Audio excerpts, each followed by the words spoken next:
લદ્દાખથી ઉઠેલો એક અવાજ દિલ્હી સુધી પહોંચ્યો અને હવે ગુજરાત સુધી પણ પહોંચી જ ગયો છે। દેશના ભવિષ્યને લઈને ચાલી રહેલા આંદોલનનો પડકાર હવે ગુજરાતમાં પણ સંભળાવા લાગ્યો છે। જેતપુરમાં મોટી સંખ્યામાં યુવાનો રસ્તા પર ઉતરી સોનમ વાંગચુકના સપોર્ટમાં ઊભા રહ્યા હતા। આખો મામલો શું છે તેના વિશે વિગતે ચર્ચા કરીશું। નમસ્કાર, આપ જોઈ રહ્યા છો ચક્રવાત ન્યૂઝ। હું આપની સાથે વંશિકા।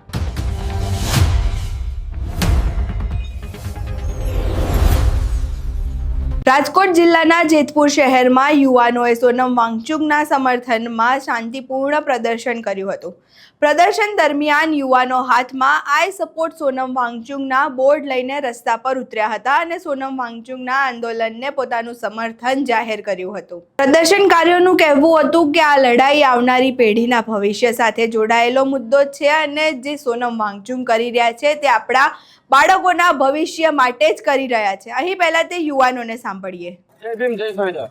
અભિજીત દીપકે અને સોનમ વાંગચુક સર જે દિલ્હીના જંતર મંતર મેદાન ખાતે આજે સતત 20 દિવસથી આંદોલન કરી રહ્યા છે, ઉપવાસ આંદોલન કરી રહ્યા છે અને તેની ગંભીરમાં ગંભીર કહેવાય કે હાલત આ ખાધા પીધા વગરની આ ભારત દેશના સ્ટુડન્ટ માટે થઈ ગઈ છે। કારણ કે જે પેપર લીક થાય છે એના અનુસંધાને જે ધર્મેન્દ્ર પ્રધાનના રાજીનામાની માંગ સાથે જે સોનમ સર ત્યાં બેઠા છે તે આજે એવી એમ તમે કહી શકો કે જે રાજીનામું આપવાની જે માંગ છે તો આજ 20 દિવસથી સખત અનશન પર બેઠા હતા, છતાં પણ સરકારે એનો અવાજ પર સાંભળતી નથી।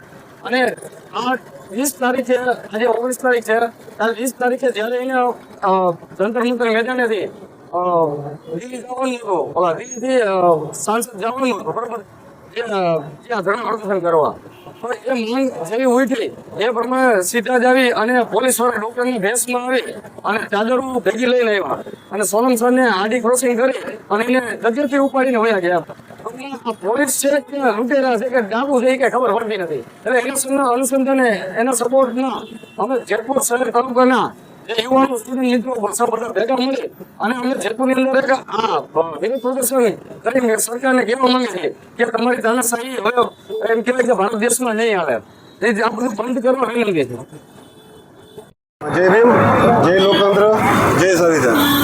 આજે જે સોનમ વાંગચુકને જે એની મરજી વિરુદ્ધ જે ઉપાડવામાં આવ્યા છે આ એક લોકતંત્રની હત્યા છે।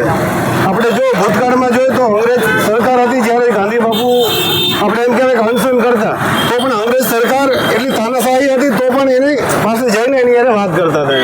તો આ સરકાર આ 20 દિવસથી જે ઉપવાસ આંદોલન છે એ ઉપવાસ આંદોલનની સામે જ્યારે વાત રાખવા જવાની છે એના બદલે એને ઉપાડીને એની મરજી વિરુદ્ધ ઉપાડી લે છે।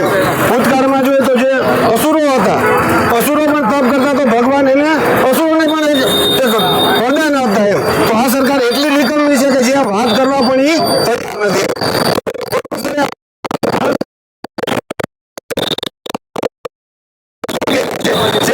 પેઢી માટે જે ઉપયોગી છે આ 16 છોકરા જે આત્મહત્યા કરી ગયા છે, આજ મારો દીકરો પણ છે તો એ પણ ભણે છે, તો મારી એક જવાબદારી આવે કે ભાઈ આજે તાનાશાહી સરકાર છે તો એની જગ્યાએ આપણે બેસાડવાની આપણી જવાબદારી આવે એમ।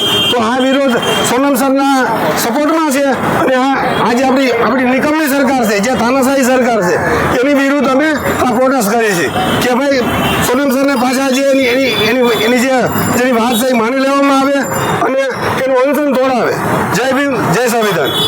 એ રીતના દેશની અંદર પેપર લીકની ઘટના, નીટ પેપર લીકની ઘટનાઓ બનતી હતી, એમાં 20 થી 22 કે 27 બાળકોએ જીવ ગુમાવ્યા। આ નીટ પેપર અને શિક્ષણમાં ગેરરીતિના ચાલતા આપણા વૈજ્ઞાનિક, દેશના વૈજ્ઞાનિક, મહાન વૈજ્ઞાનિક સોનમ વાંગચુકજી છેલ્લા 20 દિવસ ત્યાં અનશન ઉપર બેઠા હતા। આજે વહેલી સવારે સિવિલ ડ્રેસમાં આવીને, આમ તો જો કે સિવિલ ડ્રેસમાં આવેલા ગુંડા કહેવાય પણ લોકો કહે છે પોલીસ હતી, હોઈ શકે પોલીસ હોય, એ ઉપાડીને લઈ ગઈને એનું અનશન તોડાવવાની કોશિશ કરી। આ સરકાર બી ગઈ હોવા સમર્થન મળતું હતું। 20 તારીખે સંસદ માર્ચનું એલાન હતું, જો આ સંસદ માર્ચ સક્સેસ ના થવા દેવા માટે સોનમ સરને આજે પોલીસ ડિટેન કરીને લઈ ગઈ અને એના સમર્થનમાં આજે જેતપુરના યુવાનો, વિદ્યાર્થીઓ સોનમ સરના સપોર્ટમાં કે ભાઈ તમે અમે જેતપુર પણ બાકાત નથી તમને સમર્થન આપવામાં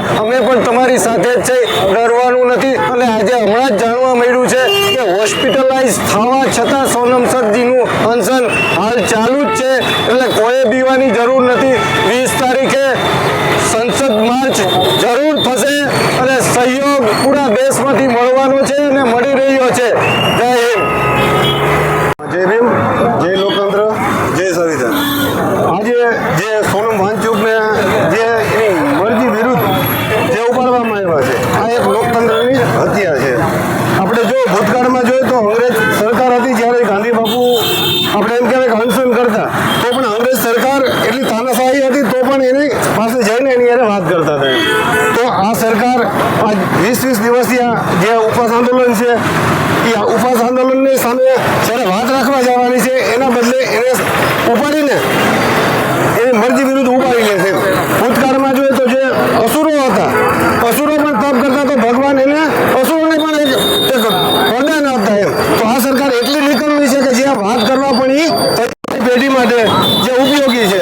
આ 16 છોકરા જે આત્મહત્યા કરી ગયા છે, આજ મારો દીકરો પણ છે તો એ પણ ભણે છે, તો મારી એક જવાબદારી આવે કે ભાઈ આજે તાનાશાહી સરકાર છે તો એની જગ્યાએ આપણે બેસાડવાની આપણી જવાબદારી આવે એમ.